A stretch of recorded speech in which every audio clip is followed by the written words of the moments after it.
Come in, come in. Don't stand there in the doorway letting the cold follow you. That's it. Close the door properly.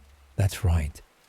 The latch wants a firm hand, or the draft gets under it. Here, this chair by the fire. Move it closer if you like. The stones are warm right through, been burning since before dawn. What'll you have? Ale, cider. The cider's local, pressed last autumn from the orchards up the valley. Strong enough to put colour back in your cheeks after a walk like that. There we are. Get that down you. You'll have seen the snow coming in, I expect. It's settling thick already, and the forecast says more tonight. Rare thing these days, proper snow. Used to be, we'd get winters that locked the land tight for weeks. Rivers frozen solid, roads impassable. Folk trapped in their homes with nothing but the fire and their thoughts for company. Funny thing about snow, it shows you what moved through the night. Come morning, you can read the landscape like a page in a book. Fox tracks heading for the hen house. Deer down from the hills. Sometimes a cat prowling the edges of the village. The snow doesn't lie. It just records what passed and leaves you to make sense of it. Most times, there's sense to be made. Not always, though. You're sitting in old country here. This land between the moor and the estuary, it's a threshold place. The river out there, the Exe, it rises and falls twice a day with the tide, bringing the sea inland, then taking it back out. Neither properly land nor properly water, the kind of geography that makes things uncertain. The old folk used to say that boundaries are dangerous, coastlines, crossroads, the edge of the forest, places where one thing becomes another. In the winter of 1855, that estuary froze. Not just a skin of ice you could crack with a stone. Solid, thick enough to walk on. Thick enough, some said, to drive a wagon across, though I wouldn't have fancied testing it. When water that size freezes, it doesn't go quiet. The ice sings. That's not poetry, mind you. That's physics. The ice expands and contracts, and the sound it makes carries for miles. Long whistles, deep groans that seem to come from the earth itself. Cracking sounds like gunshots in the dark. If you've never heard it, it'll put the wind up you proper. Sounds like the landscape's in pain. Folk round here were already nervous that winter. It had been brutal. Weeks of cold that wouldn't break. The kind that gets into your bones and stays there. The kind that makes you wonder if spring's ever coming back. And then, on the 8th of February, it snowed. Heavy snow, the wet sort that clings. By evening, the whole world was muffled in white. Then the weather turned peculiar. Late that night, a thaw set in. Not a slow melt, a sudden softening. The snow on the ground went slushy, almost liquid on top. You could have pressed your hand into it and left a perfect print. But before dawn, the temperature plummeted again. Hard frost, the kind that turns everything to stone. That wet top layer froze solid, turned into a crust like glass. Perfect conditions for preserving a mark. And when the sun came up on the 9th of February, the marks were everywhere. Not everywhere in the usual sense, not scattered, not random. A line, a single, unbroken line of prints running through the snow, crossing fields and gardens, threading through the villages along the estuary. Topsham, Exmouth, Limstone, Dawlish, little places where everyone knows everyone, where nothing happens that isn't known by a dinner time. But nobody knew what had made these tracks. Nobody had seen it. Nobody had heard it, even with the ice singing its warnings all night. The prints were small, 4 inches long, 2 3/4 wide, shaped like a horseshoe, but not quite. There was an indentation at the front, a cleft, the mark of something cloven, and they walked in single file, one foot directly in front of the other, as if balanced on a tightrope. Not the staggered gait of a horse or a deer, not the scuttling prints of a fox or a dog. A measured, purposeful stride, 8 inches between prints, 16 in places, steady as a drumbeat. The line didn't wander, it didn't hesitate, it marched, and it ignored walls. Farmers found the prints leading up to the base of their garden walls, high stone walls, some of them, 12 feet or more, then stopping. And on the far side, the line continued. No marks on the wall itself, no scrambling, no disturbance, just the prints on one side and the prints on the other, as if whatever made them had stepped through the stone like it wasn't there. Roofs too. The tracks crossed the snow-covered roofs of cottages in Topsham, not scrambling up and sliding down, walking, straight across the ridge tiles and down the other side. One fellow in Exton, just down the road from here, matter of fact, found prints leading into the drainpipe at the side of his house. 6-inch pipe, no more. The tracks went in, and they came out the far end. You're thinking there's an explanation. Got to be. Badger, maybe. Balloon dragging an anchor. Some hoax by lads with too much time and too little sense. The educated men thought the same. Letters poured into the newspapers. The Exeter Gazette, the Times up in London. Naturalists and vicars and amateur philosophers, all of them with theories. Badgers, they said. Mice hopping on the roofs. Escaped kangaroos from a private menagerie. But the folk who saw the tracks, who followed that line through their gardens, who found it circling their homes, they knew what they were looking at. They'd seen the cloven print before, in woodcuts, in sermons, in the old carvings on the church doors. The wind's picking up outside. Hear that? Rattling the shutters. You'll be glad of that fire before long. Let me top up your glass, and I'll tell you what happened that night. Not the theories, not the explanations printed in the papers by men who weren't there. The truth that the snow recorded, the line that walked through Devon while the ice sang and the world held its breath. The thing you need to understand about that morning, the 9th of February, 1855, is that the discovery wasn't gradual. It wasn't one man finding a strange track in his garden and mentioning it at the market. It was simultaneous. Dozens of households scattered across 30 miles of coastline, all opening their doors at first light and seeing the same thing. That line. In Exmouth, a baker named Thomas Woolcombe came out to fetch wood for his oven. The prints ran straight across his yard, through the gap between his house and the brewery next door, and continued on toward the church. He followed them.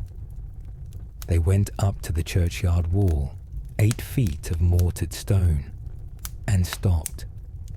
On the far side, among the gravestones, the line continued. In Topsham, a woman found them on her doorstep, not near it, on it. The prints stopped at her threshold, as if whatever made them had paused there, stood there. The snow was compressed, melted slightly in the center of each mark, as though the foot that made it had been warm. She wouldn't leave the house for 3 days. In Dawlish, the tracks crossed the estuary. The frozen Exe, 1.5 miles wide at that point, solid enough to bear weight. The prints walked out onto the ice in a perfect straight line and kept going.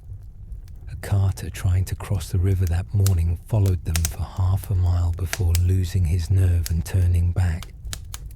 He said later that the wind had dropped completely. The ice was silent, and he had the strongest feeling that if he kept following that line, he'd meet what made it coming the other way. The reports started reaching the villages by mid-morning. Riders coming in from Lympston, from Woodbury, from Starcross, all of them with the same story. The tracks were everywhere, and they were identical, the same size, the same shape, the same unnatural gait. By noon, the theories were already forming. The practical men, the farmers, the magistrates, wanted it to be an animal. Had to be. A donkey that had thrown its shoe and wandered. A pony escaped from a field. But donkeys don't walk single file. They don't climb walls. And their shoes don't leave cloven marks. The vicars had a different explanation. They didn't say it from the pulpit, not at first. But in the vestries, over tea with the church wardens, the word was spoken. Devil, not as metaphor, not as superstition, as identification. There's a particular weight to that word in a place like Devon. The moor's only a few miles inland, and the moor has always been the devil's country in the old stories. Dartmoor, where the prison squats like a toad and the tors rise out of the mist like broken teeth. The villagers knew the tales. The black hound with eyes like coals. The stone circles where nothing grows. The crossroads where you don't linger after dark. And now the devil had come down from the moor and walked through their gardens. The prince didn't just pass through, you see. They visited. That's what made it worse. In Limstone, the line went round 3 sides of a cottage, as if inspecting it. In Exmouth, the tracks circled a rectory twice before continuing on. Deliberate, methodical. There was a hayrick outside a farm near Exton. The prince led up to it, straight as a rule. Then they passed through it. Not around it. Through it. The hay wasn't disturbed. No tunnel. No gap. The prince went in one side and emerged from the other, and the rick stood undisturbed as if nothing had touched it at all. By afternoon, the fear had settled in properly.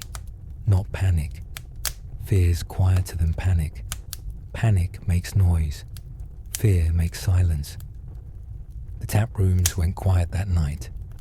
Men sat with their drinks and didn't speak. Women kept their children indoors. The churches filled for evensong, more than had been seen in months. The hymns were sung louder than usual, as if volume could push back the dark. At the railway inn, the Puffing Billy, some call it now, the landlord did what landlords have always done when the world turned strange. He built up the fire. There's a tradition in these parts, old as the stones. When you move the license from one building to another, you carry the fire with you, not metaphorically. You take a piece of burning peat from the old hearth and carry it to the new one, still smouldering. Peat burns slow. It can last for days if you bank it properly. The fire doesn't go out. The line holds. It's protection, you see. The hearth is the heart of the house. Let the fire die, and you've broken the circle. You've left a gap, and gaps are where things get in. That night, the landlord checked the fire 3 times, fed it, made certain it was drawing properly. The peat glowed red in the ash, and the heat rolled out across the flagstones. The regulars sat close to it. Nobody wanted to be near the windows. Nobody wanted their back to the door. The constables organised a search, not of the villages. They'd already been walked a dozen times over. A search for the source. A hunt. 20 men, some of them armed with fowling pieces and cudgels, set out along the line of tracks. They started in Dawlish and followed the trail inland toward the higher ground. The prince led them up through the water meadows, across the Exeter road, up toward the common. It was late afternoon by then. The light was going. The line kept on, unwavering, into the thicker snow on the higher ground, and then, near the edge of Woodbury Common, the line stopped, not faded, not obscured by wind or drift, stopped. The final print was as clear as the first, pressed into the frozen crust, and beyond it, nothing. Just unmarked snow stretching away toward the horizon. One of the men, carpenter by trade, not given to nerves, said later that he'd never felt cold like it. Standing there at the end of that line, looking at the last print, it wasn't the air, it was something else. A coldness that came from the ground, or from the space where the next print should have been. They didn't linger. They walked back to Dawlish in silence, and when they reached the town, they went straight to the church. The newspapers tried to calm things down. The Exeter Gazette published a letter from a naturalist insisting it was a badger. Badgers hop, he said. Their prints can look cloven in certain snow conditions. The Illustrated London News ran diagrams showing how a wood mouse, hopping with its feet together, might leave a mark that resembled a hoof. But the locals weren't reading the London papers.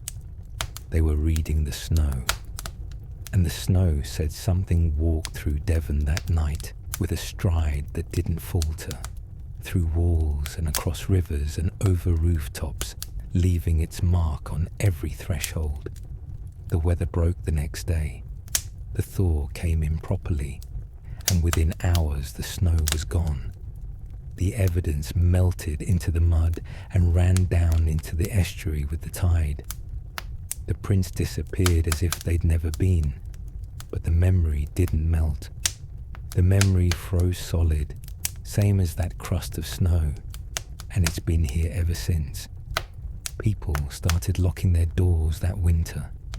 Not just at night, during the day too. The old habit of leaving the latch open for neighbours, for travellers, for the vicar making his rounds, that stopped. Bolts were fitted.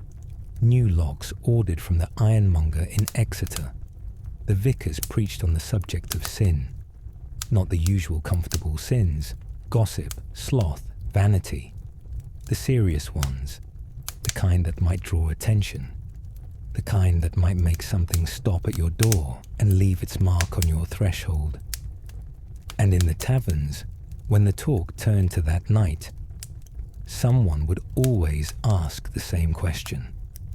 Why did it stop where it stopped? The winter passed. Spring came late that year, sullen and cold, but it came.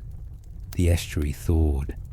The ice that had sung through February went silent, broke apart, and drifted out with the tide. The land remembered how to be green again. But the question remained. The newspapers lost interest by March. The London papers especially.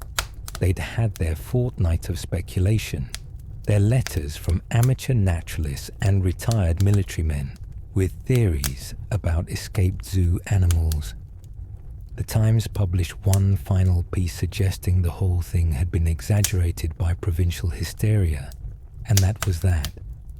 Case closed, as far as the capital was concerned. Devon didn't close the case. Devon lived with it. You have to understand what it means when something like that goes unanswered. It's not like a crime where the culprit escapes. You can live with an unsolved crime. Frustrating, yes, but comprehensible. Someone did something and got away with it. The world still makes sense. This was different. This was the world itself proving unreliable. For weeks afterward, folk would stop on their morning routines and glance down at the ground, checking. Even when there was no snow, even when the mud showed nothing but the usual traffic of boots and hooves and cartwheels. They looked anyway, just to be certain. The churches saw a change. Attendance rose and stayed high through Lent and into Easter. Not the social attendance, the Christmas and wedding crowd. This was different. These were people who came in quietly, midweek, and sat in the back pews with their heads bowed, not praying aloud, just sitting, just being inside walls that had been blessed. The railway inn, the one down in Exton, became a gathering point for the talk. Not loud talk, not the sort of debate you'd have about politics or the price of wool. Quiet conversations, 2 or 3 men at a time, going over the details again, trying to fit the pieces into a picture that made sense. The landlord kept the fire built high. He never let it bank down to ash, not even in the warming days of April. There was always flame visible, always that glow in the hearth. Some nights you'd see him checking it before he locked up, standing there with the poker in his hand, making certain the peat was still red underneath. Nobody mocked him for it. Nobody suggested he was being superstitious or old-fashioned, because everyone who'd seen those tracks knew the same thing he knew. Locks can be picked, doors can be forced, walls can be climbed or broken, but a hearth fire that's never gone out since the house was built, that's a different kind of barrier. That's older than locks. And on the night of February 8th, when something walked across 100 miles of Devon, it had ignored every human boundary except one. It had stopped at thresholds, not all of them. That was the thing that kept people awake. It hadn't stopped at every door. Some houses it had circled, some it had passed by entirely, some it had approached, paused at, and marked. Why those houses? What did they have in common? The talk went round the villages for months, whispered conversations, careful inquiries, and slowly a pattern emerged. Or people convinced themselves a pattern emerged. It's hard to say which. But the houses where the tracks had stopped, where the prints had been deepest on the doorstep, where the mark had seemed most deliberate, those houses had something. A stillborn child buried without baptism, a marriage conducted outside the church, a man who worked on Sundays, a woman who'd consulted a cunning woman about a neighbour's illness. Small transgressions, most of them. The sort of thing that wouldn't raise an eyebrow in a city, but in a village where everyone knows everyone's business and memory goes back 3 generations. These things are recorded, remembered. Whether the pattern was real or invented, it had the same effect. It made people examine their lives, made them wonder what might be written down in a ledger they couldn't see, what might be enough to draw attention on a night when something was walking. The naturalists and the skeptics had their explanations, of course. They still do. The mouse theory's the favourite now. Wood mice hopping across the roofs, their paired feet creating a single impression that looked like a hoof. Plausible enough if you only saw the prints on the rooftops in Topsham. Less plausible when you account for the line walking across open fields for miles, or threading through a drainpipe, or crossing the frozen estuary in a perfect straight line. The balloon theory had a brief life. A weather balloon from the naval yard, someone suggested, trailing a U-shaped shackle, dragged by the wind across the landscape, leaving marks where it touched down. Except the wind that night was blowing east, and the line of tracks went west, and balloons don't stop at doorsteps. In the end, the explanations satisfied the people who needed to be satisfied, the ones who lived in London, who read about it over breakfast and forgot about it by dinner. For them, it became a curiosity, a footnote, the sort of thing mentioned in books about English eccentricities, filed between the Beast of Bodmin and the Loch Ness Monster. But if you live here, if you walk these lanes and know these villages, it's not a curiosity. It's a memory that lives in the stone and the soil. It's the reason the old women still won't let the fire go out, even in August. It's the reason children are taught not to walk alone after dark, even on familiar roads. It's the reason that when snow falls heavy and the temperature drops, there's a particular quality to the silence in the morning. People listen. The puffing billy's still there if you want to walk down and see it. Station Road, just where the estuary path meets the railway line. The building's older than the name, older than the trains. It sits on the route that line followed back in 1855. You can have a pint there, stand at the bar, and you'll be standing in the same space where men stood that winter, trying to make sense of what they'd seen. The hearth's still there too, not the original one. Buildings get renovated, modernized, but there's a fire, and on cold nights they light it. Habit maybe, tradition, or maybe something older than either. The tracks never came back. Whatever walked that night in February, it walked once and stopped. No repeat performance, no second visitation.